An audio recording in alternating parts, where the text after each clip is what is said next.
Good morning, everybody. How are we doing today? I'm not going to do a 10-inch label episode. So today, I got a lot of records I've been listening to in the last 3 weeks that I want to kind of share some of these with you so I can file them away. I'll probably get back to that 10-inch label chronology next episode, I think. I wish the viewership of those had been better. I mean, that's real jazz information there that those who watch it understanding that this is valuable stuff and a huge part of the jazz canon. And it's explaining parts of the jazz story that you don't hear spoken of very frequently today. A lot of the reissue programs are avoiding a lot of these titles and labels and diminishing the stroke of the jazz canon by 95%. And I don't want to get on a huge tirade about it, but I mean, me and my friend Scott Baldwin were talking about the other day. You get a lot of these people all buying these new releases or reissues of jazz, and you end up having people with the same 200 jazz records, all talking about, look at my copy of Lee Morgan's Sidewinder, look at my copy of Blue Train. And these are important titles. Far more important than a lot of the outtakes that these labels didn't issue that are being issued, and live material that's showing up that's peripheral sometimes at best, but because it's got no ownership, it can be put out and licensed and some money can be made. And obviously reissuing jazz records isn't a huge economic venture for anybody. This isn't a huge money-making thing. And so, I mean, what those guys are doing is great work. But again, a lot of this is addendums. It's additions to the canon. And when we skip the canon and just have these outtakes and live scraps, what you end up with is outtakes of a TV show and missing episodes that were never issued, but you're missing the actual series.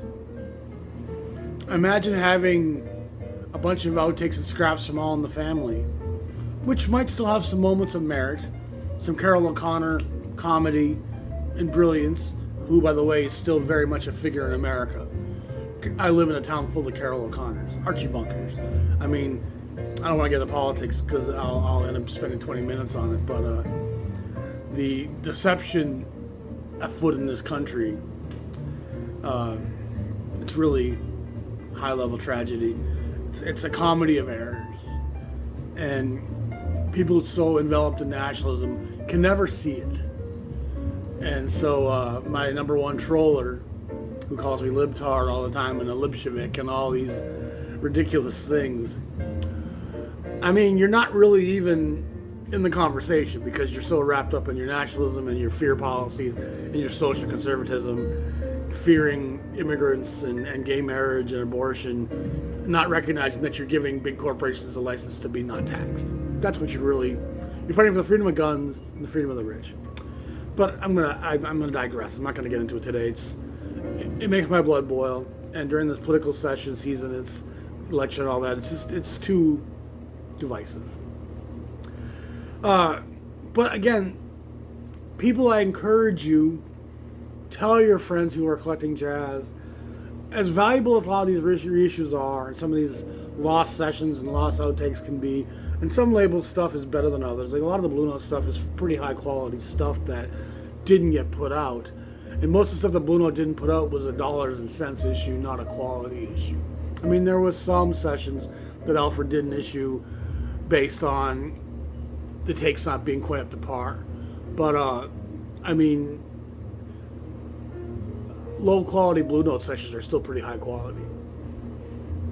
And I mean, part of the medium we're talking about jazz is these guys are all players, man. These guys can all play and speak in that vernacular so fluidly that, I mean, on their worst days, they're still playing better than most rock and roll guys could ever dream of playing. These guys understand the language of music and the volume of chords and keys and notes and scales, and so these guys are always playing. It's just the emotional intensity or language that might be captured one day might be not as good as one on another day. the sidemen maybe didn't quite. I mean, again, a lot of the stuff that didn't get issued wasn't for sound quality issues. It was, again, for Blue Note especially, it often just came down to dollars and cents. And there was periods where Blue Note was doing pretty well financially on a very small, minuscule scale, where most titles did get issued. But there was also a few periods where things were tight, and some titles got put on the shelf for hopefully greener pastures when money was a little better. And then eventually with the sale, all that stuff never materialized. I mean, initially in the mid-50s, it was Jimmy Smith that allowed a lot of the other hard bop titles to be issued, because Jimmy Smith was selling records. The Boogaloo started selling well, allowing some stuff in the mid-60s to sell that, I mean, the Grosh on Mancour probably doesn't come out if Sidewinder doesn't hit. But in between those peaks were valleys where Blue Note wasn't selling a lot of records, and sessions did get sat on. And guys who had drug problems or behavioral problems, a guy like Sonny Clark or Tina Brooks, those guys, sometimes their sessions were sat because of some of those issues. So encourage people to collect the labels, the actual volume of the show. That body of work is important contextually, and you won't really understand any of the definitions of jazz, the progressions and advancements and moments that were important without understanding the other moments in between. You need context. And these labels, all that moment in between was still of value. There's so many great records and great artists and great players out there that are really, really ignored today. And you end up with people all having, like I said, the same couple hundred titles in jazz with this echo chamber talking about their new pressings of this or that, and volumes of this body of work are just being completely ignored. And again, when I watched the feedback to my label episodes, the last couple episodes, and just the percentage of people watching it, had those been about tone poets, they would have gotten 3 or 4 times as many views. And maybe that's just algorithms, and maybe that's just people finding, because that's a more searched title, but it is what it is. So gonna jump in here and talk about the first record we're listening to here right now, and that's by the great Gerald Wiggins, fantastic piano player. So yeah, this Gerald Wiggins, it's on the Motif label, which was a small little label on the West Coast that eventually got consumed by Tampa Records. And I haven't got to Tampa yet on my label.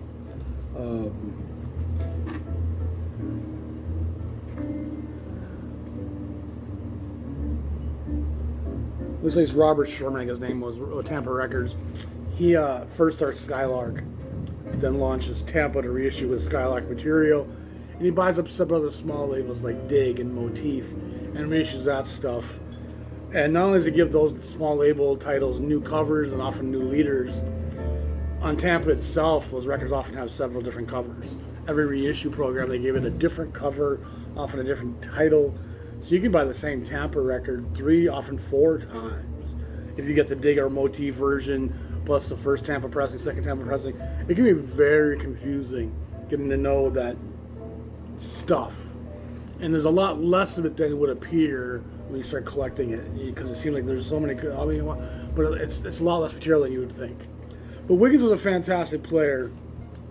Plays on a lot of sessions, primarily on the West Coast. I think he was the East Coast guy initially. Playing with, produced by David Axelrod, who ends up having some hits in the 70s. Playing with Bill Douglas on the drums and Eugene Wright on the bass. Really nice record. It's got a cool cover. I think Motif only did 1 or 2 titles, and then they were bought out. Next up record we're going to talk about real quick is Buddy Collette.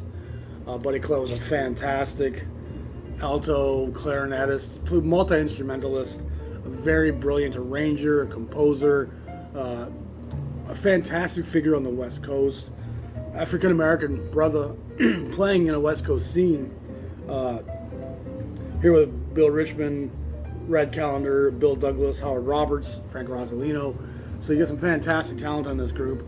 Rosalino, of course, ends up coming to a tragic end. Red Mitchell plays in this as well on bass, Rosalino on the trombone, Howard Roberts on the guitar. Jazz Loves Paris. This is on the Specialty label. And another one of those labels that only had a handful of releases in jazz. One of them might have actually been a Gerald Wiggins record, if I remember. And the other notable Specialty record was Dizzy Atmosphere, which was Al Gray and a host of great hard bop players. Lee Morgan's on that. That's a great record on Specialty. Specialty didn't make a lot of music. And I can't really remember what happened to the Specialty. I don't think that Dizzy Atmosphere record gets reissued on a different label that I can recall. I mean, maybe it does. My memory isn't what it once was. But that Collette record, you can see it's a bigger group. So it's a fairly arranged record, interesting passages, definitely some hints of Ellington and the influence of the great arranger and composer that he was. Collette was a fantastic and very intellectual, but still a very blues-driven, gospel-driven player. Collette ends up working in the Hollywood music industry for decades, which wasn't something very many African Americans got the privilege of doing. Mostly the white players from the 50s and 60s moved into those shoes and those chairs. Very few African Americans got that privilege. Another example would be the great arranger, another sax player, whose name is escaping me right now. He died tragically in the early 70s. I got to think of his name. Oliver Nelson. It took me a second to think of it. Oliver Nelson starts off as a horn player, a sax player, ends up doing a lot of producing and arranging in jazz. Then he ends up making bigger scores for musical productions and came to kind of a tragic end. So, but again, African Americans didn't often get to move into those chairs. That was not really something that was given to them in this divided America that we still live in. Then I did a little Jubilee dive last week, starting with Della Reese, live at Mr. Kelly's. I think it is, yeah, Mr. Kelly's in Chicago. She does some nice material here. A lot of gospel in Della Reese's voice. And I'll be honest, I'm not the hugest fan of Della Reese. There's a certain amount of saccharine, maybe some Sarah Vaughan at times. She has a wonderful voice, but it just seems to lack, I don't want to say pain, because I'm sure she's had her sorrows, but she just comes off as, and maybe I'm just reflecting her acting career. I mean, she was great in Harlem Nights with Eddie Murphy and Arsenio and the gang. Shot my big toe off. I mean, she was hilarious in that. And so maybe I'm just inflecting some of that into her vocal career, because she was a singer for a long time, for decades, before her acting career took off. But it just has a little bit of a saccharine note to it. Just doesn't, I mean, compared to Billie Holiday or something like that, you know, I mean, it certainly doesn't have that kind of depth and sorrow. Then I listened to this Randy Weston record, 1060 on Jubilee, and the cover's kind of faded. It's got a couple balloons up there, piano a la mode, which would make you think it's solo piano, but it actually wasn't. There was actually some bass and drums on this at times. I don't see who the band was. But Jubilee was a fun little label. Herb Abramson was the founder of Jubilee, and he was initially working with Ahmet Ergen at Atlantic. They kind of came to butting heads a little bit, and so he went off and formed Jubilee. And Jubilee has kind of a pop, comedy, some body records, some jazz titles. The 1000 series is pretty much a jazz sequence. I think the 5000 series was their other sequence. There's some really good stuff at Jubilee, especially 57 to 59. They make some really good stuff. And Randy Weston, of course, great New York piano player. And then one of the most important records probably on Jubilee, and probably one of the records that brought their label to my attention, was this Gigi Grice, Donald Byrd record, Jazz Lab. And that was what they were calling their group together, the Jazz Lab. They were trying to be compositionally challenging. This was early progressive, coming out of the hard bop scene, probably 57. This is fantastic stuff. Again, they don't list the whole band here unless I want to look through all the liner notes, but it's a really great session. Grice was a fantastic alto player, another great composer and arranger, another guy who left jazz quite early in the mid-60s. He kind of disappears. But Grice was an up-and-comer, and you feel like he was going to be a big proponent of the scene for a long time. And of course, Donald Byrd is a name everyone's familiar with, the great Detroit trumpet player, who was a strong proponent of the hard bop scene going into the soul jazz in the 70s. He's around some of the boogaloo stuff in the mid-60s. Byrd's around for a long time, and his legacy is fairly intact today. I mean, there's not a lot of guys from this era, from that hard bop scene, whose legacy is as firm today as Byrd was, that weren't superstars of the Miles Davis, John Coltrane vocabulary. I mean, those guys were big names.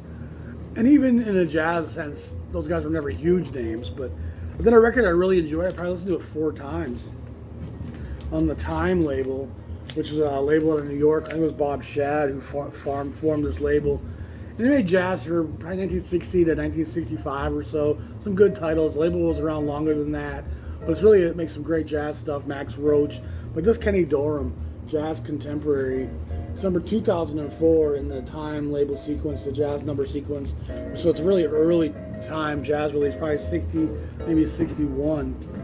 And the real exciting thing about this record, aside from Kenny Dorham himself, who was a fantastic trumpet player, a wonderful mid-range player, a bit like the Blue Mitchells, a bit softer than Donald Byrd perhaps, not as bright as a Hubbard or as a Clifford Brown, but not as cloudy as Art Farmer or Miles Davis. He was a fairly bright, really interesting player. He does a pretty wide range of stuff, from hard bop to Afro-Cuban to some modal stuff. He really kind of dives around. But Charles Davis, a poorly known Chicago saxophonist, is on this record, and he's brilliant. And I'll be honest, it was Charles Davis who numerous times I was like, ooh, that was a nice passage. And he's playing baritone on this, and I think he plays tenor on some records as well. But his baritone playing on this is just gorgeous. It's lyrical, bluesy, full of soul, full of expression, wonderful vocabulary. And of course, Davis plays with some Sun Ra, Arch and Shep for a while. So he gets into a bigger, more free camp for a while. But he was certainly rooted in the blues and the black church and the gospel, as this record will clearly demonstrate for you. Charles Davis is absolutely fantastic on this. A great session on a poorly known label. And again, if you're just collecting reissues, this record's going to escape your horizons for years. It's not to say someone won't find the Time discography and reissue it, but there's just so much more to jazz than these few small labels that are being celebrated today. And I mean, the ones that are being celebrated are justifiably so being celebrated. Blue Note's important, Prestige is important, Verve is important, but there was so much else going on and obviously they can't reissue everything. So it's on us as collectors to forego some of the new titles at times and look through the used bins and see what's out there. And also, the Japanese did reissue almost everything. And so the idea that you can't reissue everything, well, the Japanese pretty much did. There's not a lot of jazz from the 50s and 60s that the Japanese didn't reissue somehow, somewhere, some way on vinyl.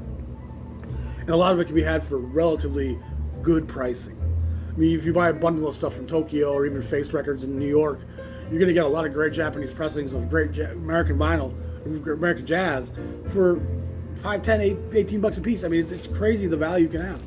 This is a fantastic record by the great Laverne Smith on Savoy. There's a couple white radio personalities there who I think were also singers and players watching her perform. But she just is the blues and the black church, and she's just a wonderful storyteller. I got her right to cry, fool that I am, 100 years from today. All the numbers on here are just wonderful and emotional, and really, she's invested in what she's singing. Everything Della Reese to me wasn't, Laverne Smith is. And I listened to this record numerous times. It's on Savoy, number 12031, which probably puts it in 1956. New Orleans Nightingale. A pretty tough record to come by, but if you see it, and it's probably something that'll never be reissued. I mean, Savoy has some stuff by Kraft Records being reissued, some of the Parker stuff, some of the box set stuff's coming out. There's a lot of Savoy stuff that's going to sit in obscurity for a long time. Now the aforementioned, I mentioned this earlier on, how everyone has this record, and justifiably so. It's a brilliant record. Coltrane probably in his most hard bop setting. The sheets of sound that he's doing around this in 56 and 7 to Prestige aren't really as omnipresent here. He's in a more confined setting. There's rehearsals at Blue Note. The band he's playing with here is keeping some structure and some regimentation to Coltrane's unbridled enthusiasm. Fuller's fantastic. Lee Morgan's fantastic. Kenny Drew, Paul Chambers, Philly Joe Jones. What a great rhythm section. Coltrane really is bridled here in a really concise and powerful way. A record that I've listened to infinite times. So many great numbers on here, from Blue Train to Moment's Notice to Locomotion. I mean, pretty much every number on the record is a wonderful example of this era of jazz, 1957-58. His real only venture at Blue Note was here as a leader. He does a number of things as a sideman for Sonny Clark and a few other guys, but he really wasn't a Blue Note guy. And he shortly signs after this onto Atlantic, and then of course onto Impulse. But his one record for Blue Note is a seminal recording, and it is a record that every jazz collector probably should have. Grant Green's Isle of Moments, another Blue Note selection. I talked about this record many times. And sometimes I pull these records out because I have guests in here who I want to show them something that I think they'll love. And I think Idle Moments is one of the greatest songs in the jazz canon. It's a long blues number. Henderson's wonderful. Hutcherson's wonderful. Duke Pearson on the piano is just eloquent and gorgeous. Grant Green's playing a wonderful, soft gospel blues. All of them are soloing through their soul off the cuff in a wonderful way. The track is gorgeous. The opening segue of the song, Duke Pearson just states an elegance and a sophistication in his delicate touch that kind of belies the unsophisticated nature of what Black Americans were supposed to be. It just shows you how sophisticated and intellectual and spiritual and beautiful. And what a response to tyranny. What a response to oppression. Beauty. Gorgeous vernacular, expressing pain through art. I mean, it's one of history's greatest salves. And I think Idle Moments is one of the greatest records in the Blue Note canon. All four of the soloists are fantastic, along with Crenshaw and Harewood on the bass and drums. This is a fantastic session. And you'll hear some guys like a Bobby Hutcherson, like a Joe Henderson, who were kind of in between players in terms of style and genre. They come along in the mid to late 60s, and so there's records where they're going to be more straightforward, more traditional. There's going to be records where they get more into an avant-garde setting, a bit more out there setting, and both players can really speak in both vernacular very fluidly. And I always love hearing guys who you hear in out settings more, like Henderson and Hutcherson, playing the blues and playing a stripped down hard bop that's a wonderful, basic and accessible. It kind of, and for me, helps improve what I hear when they're playing the free avant-garde stuff. You know they know the language. And you get the feeling some of the guys that were honking and blurting and playing some of that noisy shit, did they have the chops to play the regular stuff? You don't always know that for sure. Wild Bill Davis, great organ player. He predates Jimmy Smith, So he's not a bebop organ player. He's more in the traditional sense of the organ being a church, blues, gospel instrument. Guys like Basie and him were kind of early progenitors of the sound. Cool cover on Imperial out of the West Coast, Imperial number 9010. And one of the real people to note on this is Floyd Smith on the guitar. He's just gorgeous. The Imperial label has a lot of great titles, especially those Sonny Chris records. Again, records like that people will pass over for $2, $4, $5. Really a beautiful record. Harlem Banjo. This is on Riverside number 348. Elmer Snowden featuring Cliff Jackson. And let me tell you, this, if it ain't got that swing, it don't mean a thing. And if you've never heard a banjo swing, you don't know what a banjo can do. I mean, it redefines the banjo in so many ways. It's just a really fun session. And every time I've played it in a coffee shop, the response to it has been kind of magnanimous. People are just absolutely blown away by it. Cliff Jackson's on the piano, Tommy Bryant's on the bass, Jimmy Crawford on the drums, recorded in 1960.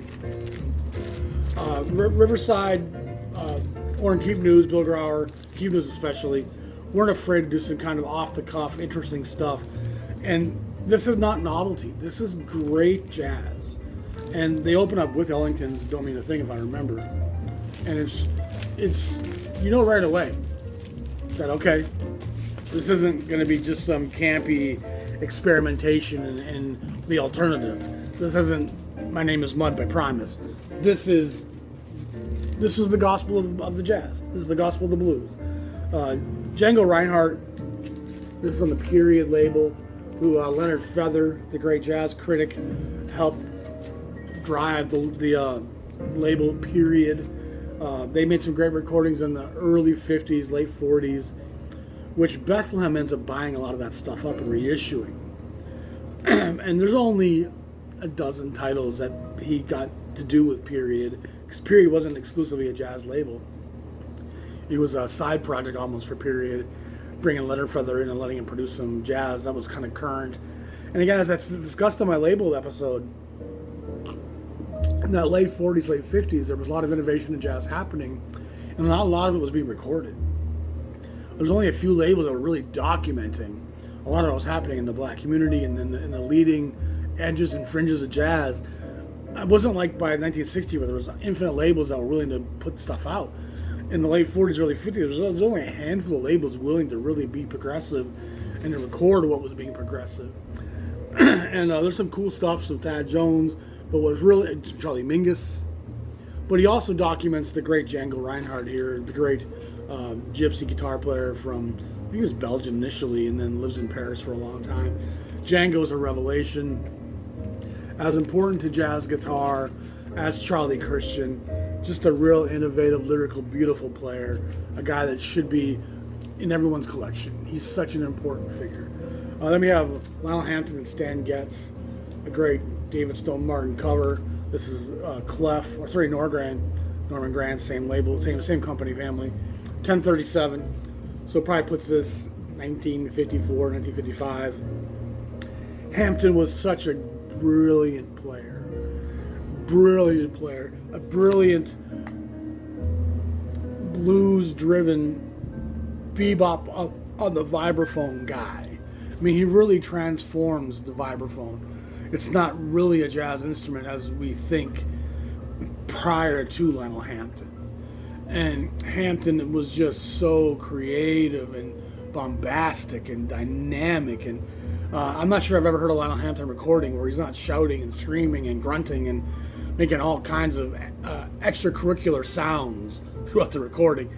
He really puts his body and soul and physicality into his playing. A showman, his dynamic playing was just really unparalleled. What Jimmy Smith was to the organ, what Charlie Parker was to the alto, what Coleman Hawkins was to the tenor, Lionel Hampton is to the vibraphone. And he was also an incredible band leader. So many of the great African American kids of the 40s and 50s went through his big bands that were quite progressive. They weren't just like doing traditional big band swing stuff. These were progressive bands that had incredible jam sessions with incredible players. Hampton's one of the most important figures in jazz, and he's sadly overlooked again today because he didn't have that big catalog of Blue Note titles. And I mean, he does end up on Prestige, and I think he has a few titles. I mean, he's on some important labels for sure, but his work here for Norman Granz is really fantastic. And young Stan Getz, who was a proponent of the cool, still, this is pre-Bossa Nova. So Getz was very much an interpreter of bebop. He was very much a lyrical, beautiful player, channeling the great Lester Young. There's some Ben Webster in his sound at times, but it's really Lester, that creamy delivery and his rhythmic propulsions. It's Lester that he's embodying throughout his career. He was a member of the Herd, if I remember, with Woody Herman for a while. So he has strong West Coast roots, but he plays with a clarity and a tone that is historically important. Getz is a wonderful player, and he helps bring the sound of Lester Young to white America. And his recordings for the Roos label and for Norman Granz in the early 50s are really important recordings. And of course, he records for Verve later under Creed Taylor and helps bring the Bossa Nova to the world. And I think a lot of times he's kind of remembered for those records, Girl from Ipanema and Corcovado and all those fantastic songs, which are absolutely wonderful pieces of music. But we forget how brilliant the player he was recording for Roost, how brilliant the player he was recording early bebop interpretations. Getz was really a fantastic player. So you have Getz and Hampton there together. And one of the cool things about Norman Granz, he was fusing together leaders from disparate camps. He wasn't afraid to mix race or coasts and put different sounds of players from different genres of the innovations in jazz together in interesting concoctions. It's a great record. Cannonball Adderley, African Waltz. African Waltz was a pretty big hit for Cannonball. His success at Riverside is partly what propels him onto Capitol Records shortly after his time at Riverside. He's a real leader at Riverside, as denoted by the fact that Keep News starts using him as a talent scout, and there's 8-9 titles that are like Cannonball Adderley Presents, which is him finding talent, bringing them to Bill Grauer and Orrin Keepnew's attention, and him putting a lot of people on the map. Every record in that Cannonball Adderley Presents series is kind of an off the beaten path artist that he kind of helps say, hey, let's record this guy. He's of note. And Cannonball really knew that he was a talent scout that was really aware of great players when he heard them, and he certainly deserves all the recognition in the world. And Adderley definitely had a lot of commercial success, even for Riverside. I mean, he's one of the guys that helps Riverside stay in the black as long as they were, which of course they weren't for long because Grauer really mismanaged the finances. And Keep News kind of was keeping his hands off that stuff, doing the production and the talent scouting and all the A&R work. That was Keep News' department. And Grauer was supposed to be the financial side of things, and he ran them into the ground. And I think there was some either drug or alcohol issues with Bill Grauer as well. I can't remember. But I think Grauer ended up passing. I think he knew he made a big mess. It's sad because that early Riverside canon, 200, 300 sequence, it's just an incredible chunk of the jazz canon from the late 50s, early 60s, which Cannonball, of course, was a big part of. Not my favorite Cannonball. It's kind of a bit more commercial, bigger arrangements. It's a big group on here, if I remember. And again, it's a huge group, massive group. But again, it shows you some of what Cannonball was about. He had a lot of range in his style, from playing straight hard bop, bebop sessions, to playing Ellington-like compositions, which this would be more in that camp. And of course, he ends up at Capitol a couple of years after this by 64 or 5, and he sells a lot of records for Capitol Records. Fiddler on the Roof, that kind of stuff. And he ends up at Fantasy, making some pretty good crossover fusion stuff as well in the 70s. Les McCann in New York with Frank Haynes, Herbie Lewis, and Ron Jefferson. Great West Coast. Fantastic, just swinging Pacific records. This from the PJ Sequence 45, probably 1961, 62. Pacific kind of relaunches their sequence with the PJ sequence. They were originally a 1200 series in the 50s, and around 59, 60 they transitioned to this PJ sequence, PJ 45. So it's pretty early in that sequence. The covers in that era are really wonderful, kind of influenced by the Reed Miles. A record I mentioned probably a couple episodes ago, but I really want to give this one a little more light, is Manteca by Dizzy Gillespie and his orchestra. And this is the Verve reissue of it. I'm going to show you real quick the original Norgran title. So that's the original cover, David Stone Martin. Pretty unique cover for him, to be honest. This is on Norgran number 1003. And if there's ever a symbolic recording how Norgran differed from Clef, Norgran was supposed to be a little bit of a cooler, bit more modern sound than what Clef was. And this embodies that in every way. And this was the Verve rebranding of the same music. Only a few short years later, by 8208, probably 57, this gets put out again. So 54, 57. And again, for those who don't remember, Clef and Norgran are Norman Granz's early labels, which he reconsolidates and reissues all pretty much on the Verve imprint when he signs Ella Fitzgerald in 55.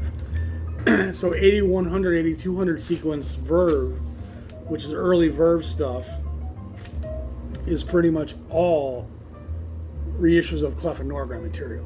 So the 8000 sequence is almost all Clef stuff. The 8100 sequence is almost all Norgran stuff. And here we are, 8208. So at this point, we start getting some new material mixed in again. And there's a few titles sprinkled in through those years, but the majority of the new stuff coming out at that point on Verve was actually repackaged Clef and Norgran stuff. But this session is a seminal, important recording. It doesn't matter which version of this you find it. It's one of the most important records in the jazz canon. It cooks, it blasts. It's probably the seminal Dizzy Gillespie session. And Gillespie's legacy, I think, is tarnished by what are his important blue trains? What are his kind of blues? And if I had to pick, it's probably this.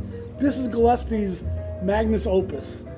He's introducing to black and white America Latin jazz.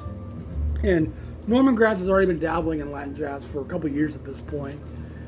And they've done some really good stuff in the Norgran Clef sequence, the 10-inch era, 52, 53, 54. They're starting to get that stuff out into America. It's starting to fuse together, but it's really bringing Gillespie and his name and his fame and his legacy to that music, partnered with the Channel Pozzos. And I mean, it's a kind of a who's who of that scene at the time. Ernie Royals on the trumpet. Quincy Jones is playing trumpet on this. On the saxophone, you have the great Lucky Thompson, who's back from Europe. Danny Bank is playing the baritone. You have other less known saxophonists on here. There's 5 of them all together. On the trombone, you have the great J.J. Johnson. Just an incredible group of pianos by Wade Legge, Ray Concepcion. On the bass, you have Louis Hagney, Charlie Persip's on the drums. Just an incredible orchestra bringing Latin jazz to America. And there's a lot of really important numbers on here. A Night in Tunisia is brought to the world first here. Con Alma is brought to the world first here. These are great Gillespie composed pieces. Manteca is fantastic. Jungla is fantastic. Rumba Finale is fantastic. Night in Tunisia, Con Alma, Caravan. These are seminal pieces of the jazz canon, and this is where they debut. This is where they come to the fore. And this should be Gillespie's record that everybody should have.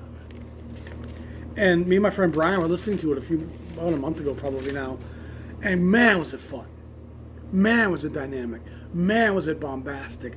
Man was it well arranged with minimal bridges and huge fills, and Gillespie was just cheeks out blowing straight jazz gospel. This is a fantastic record. Not overstating in any way, that's a brilliant piece of music. It will absolutely fuse things that have never been fused before together in such a fine, forged way. He's making the most incredible sword blade here. It's a fine, sharpened, cutting edge that it's just crystalline. It's powerful. It's dynamic. It's brilliant. It's pulsing. It's rhythmically so energetic and sometimes minimal. It really brings a lot of things to the fore in a way we've never really quite heard them before. And yet it stays accessible, yet it stays commercial, yet it stays viable. It's something you can put on the background in a bistro. And Sex and the City girls could be back in there, sitting there gossiping about their day to these tunes, because there's such broad range in terms of their interpretation, how they can fit into a background. It's an incredible record that is really understated in today's jazz canon.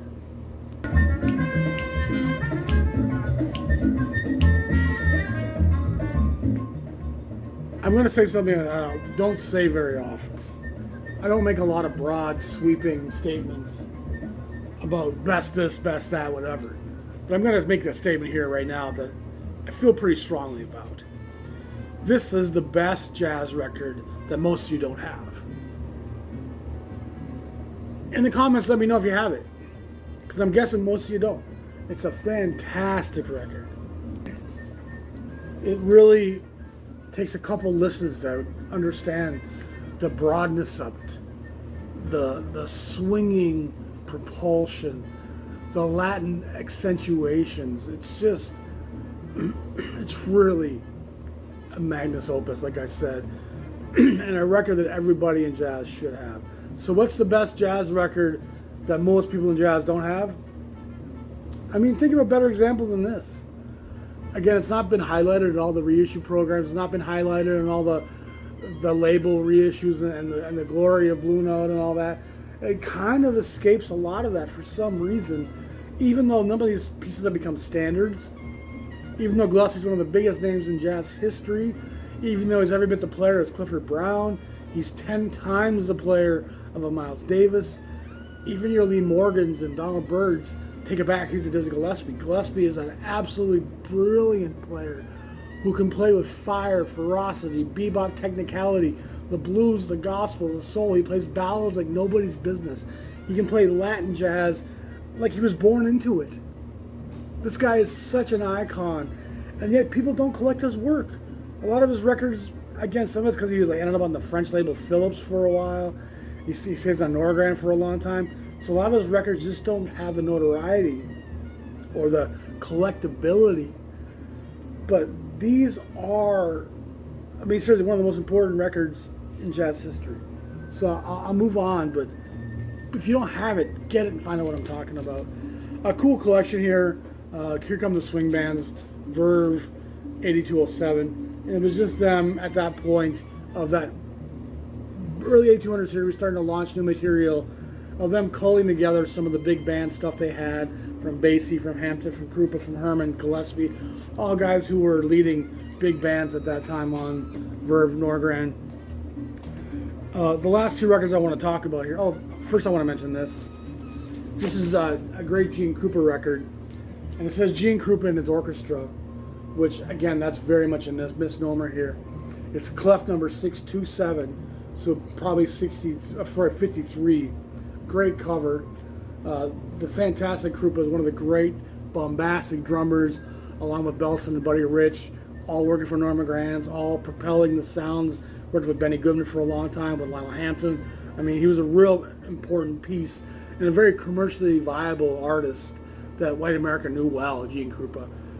He ended up in Hollywood films at times, but this record is a showpiece for Edward Shulman. And a fantastic tenor player, maybe an alto player, actually. He's alto.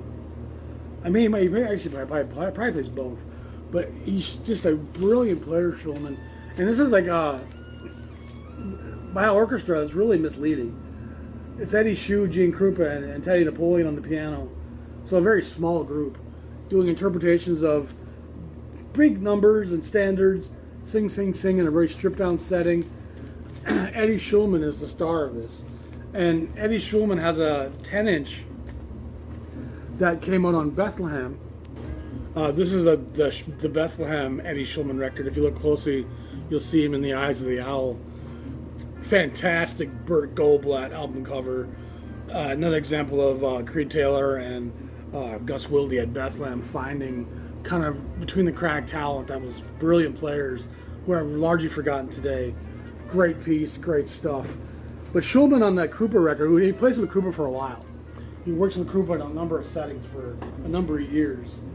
And which shows you the talent of Eddie Schulman. I mean, the guy's playing with one of the greatest, biggest names in jazz, yet he's a pretty forgotten figure. Which made me do a bit of a deep dive into Eddie Schulman and learning his history. And what I found out was he plays on a couple of really important sessions with Fats Navarro and Tad Dameron. And these sessions were from the 40s, late 40s. And I think they were issued initially on, I can't remember.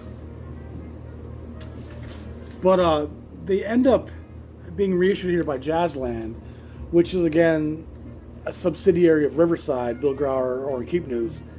And so, obviously, Keep News recognized the importance of Tad Dameron, who wasn't a great player, but he was a fantastic arranger, composer.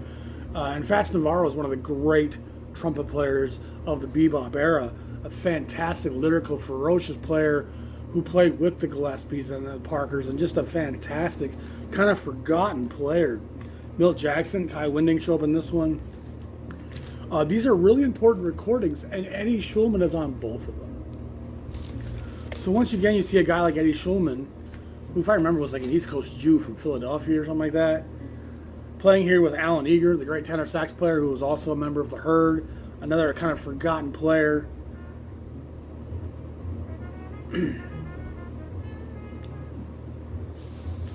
It's actually Alan Eager who's on these records, not Schulman. I apologize.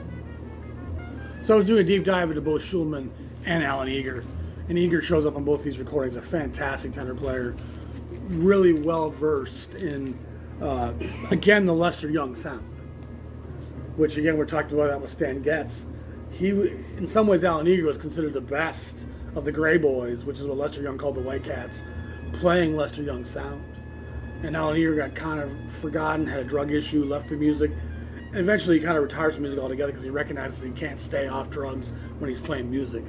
And so Eager left the scene and became a very obscure figure in today's catalog, like Schulman. And of course, Stan Getz is still really well remembered. But these guys were all contemporaries, all playing together. It's funny how some of them get remembered. And like, we remember Zoot Sims, we remembered Stan Getz, but we kind of forget Schulman, we kind of forget guys like Alan Eager. Fantastic players, wonderful direct influences from the Lester Young tree in the tenor sax kingdom. So many great records that are so good, overlooked and forgotten in today's jazz universe.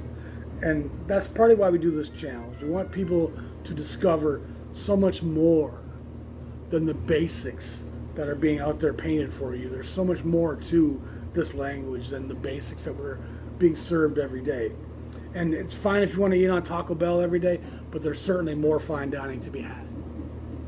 And it's not to say that the basics are Taco Bell. It's just like you're just limiting yourself to a very small part of the story. And if your only scope is this reissue program, you're only understanding a small percentage of the landscape. And what I'm trying to do is push people to collect a lot of these old titles that are still out there. Many of these titles, if you go on Discogs right now, you could probably find almost every one of them. Probably for less than most of the reissues are going for today. So some great stuff worth digging into.